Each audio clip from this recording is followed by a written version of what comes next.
नमस्कार दोस्तों, स्वागत है आपका सच की आवाज में। मैं आपका दोस्त मनदीप गाजवाड़ा। आपने देखा होगा 2 दिन पहले ही कर्नाटक में एक हिंदू जागरण के दौरान जिस तरह से भारतीय जनता पार्टी की भोपाल से सांसद साध्वी प्रज्ञा सिंह ठाकुर ने विवादित बयान दिया था और सभी हिंदुओं को कहा था कि अपने घरों में हथियार रखो और नहीं तो सब्जी काटने वाले चाकू की ही धार तेज करवा लो। क्या पता कब दुश्मनों का गला काटना पड़ जाए उसी चाकू से।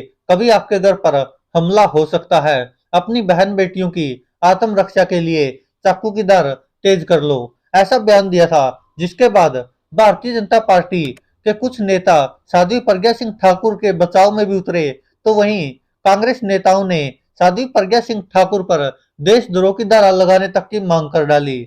वहीं आपको पता के मध्य प्रदेश कांग्रेस ने साध्वी प्रज्ञा सिंह ठाकुर का जमकर विरोध किया और अब कांग्रेस नेता कन्हैया कुमार की भी टिप्पणी सामने आई है, जहां कन्हैया कुमार ने साध्वी प्रज्ञा सिंह ठाकुर के बयान पर बोलते हुए कहा कि यह कैसी साध्वी है, संतों का स्वभाव तो बिल्कुल शांत होता है, हिंसा की तरफ तो वो सोच भी नहीं सकते, लेकिन यह कैसी साध्वी है। आपको बता दें कि कन्हैया कुमार ने कहा कि आपको नहीं लगता कि साध्वी प्रज्ञा सिंह ठाकुर को सुनकर ऐसा लग रहा जैसे वह केंद्रीय गृह मंत्री अमित शाह का मजाक उड़ा रही हो।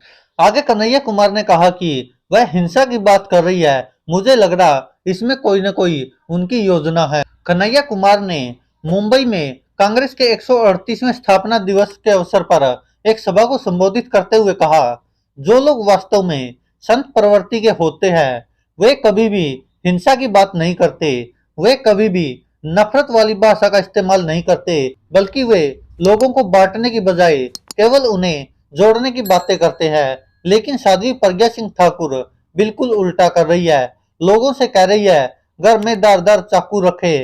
वे किस तरह की साध्वी है समझ नहीं आ रहा। रविवार को कर्नाटक के शिवमोगा में एक समारोह को संबोधित करते हुए साध्वी प्रज्ञा सिंह ठाकुर ने कहा था कि सब्जियों को काटने के लिए इस्तेमाल किए जाने वाला चाकू दुश्मनों के सिर काट सकता है। आगे कांग्रेस नेता कन्हैया कुमार ने कहा कि साध्वी प्रज्ञा सिंह ठाकुर हिंसा की बातें करते हुए केंद्रीय गृह मंत्री अमित शाह का मजाक उड़ाने की कोशिश कर रही है, जिनकी जिम्मेदारी देश की सुरक्षा सुनिश्चित करना है। उन्होंने कहा वह हिंसा की बात कर रही है, मुझे लगता है कि इस बयान में कुछ योजना शामिल है। साध्वी प्रज्ञा सिंह ठाकुर देश के गृह मंत्री अमित शाह का मजाक उड़ाने की कोशिश कर रही थी, क्योंकि देश में सुरक्षा सुनिश्चित करना गृह मंत्री की जिम्मेदारी है।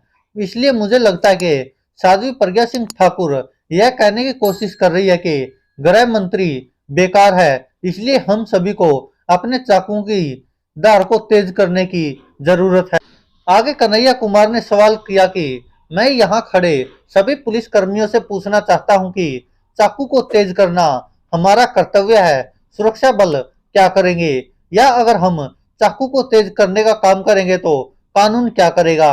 हमने गृह मंत्री को क्यों नियुक्त किया है, केवल अपने बेटे को बीसीसीआई प्रमुख बनाने के लिए।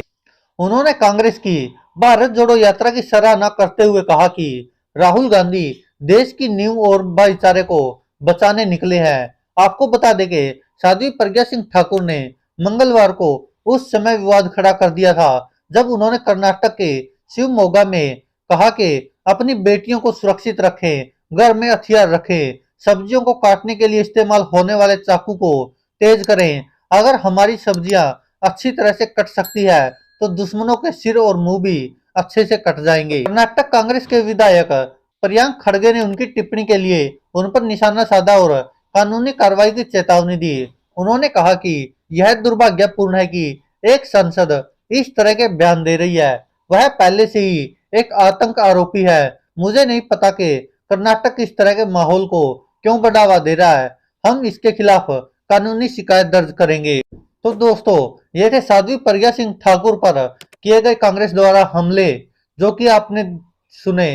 क्योंकि जिस तरह से साध्वी प्रज्ञा सिंह ठाकुर ने हिंसा की बात कही और एक बयान देकर विवाद खड़ा किया, जिसके बाद कांग्रेस भारतीय जनता पार्टी और साध्वी प्रज्ञा सिंह ठाकुर पर हमलावर है। वहीं भारतीय जनता पार्टी के कुछ नेता साध्वी प्रज्ञा सिंह ठाकुर का बचाव करते नजर आए। ऐसा पहली बार नहीं है कि सब जब साध्वी प्रज्ञा सिंह ठाकुर ने कोई ऐसा विवादित बयान दिया हो इससे पहले भी बहुत बार वह महात्मा गांधी के हत्यारे नाथूराम गोडसे को देशभक्त बता चुकी है, जिसके लिए उन्होंने माफी भी मांगी थी। लेकिन उसके बावजूद प्रधानमंत्री नरेंद्र मोदी और गृह मंत्री अमित शाह को भी सफाई देनी पड़ी थी। धन्यवाद दोस्तों, देखते रहिए सच की आवाज।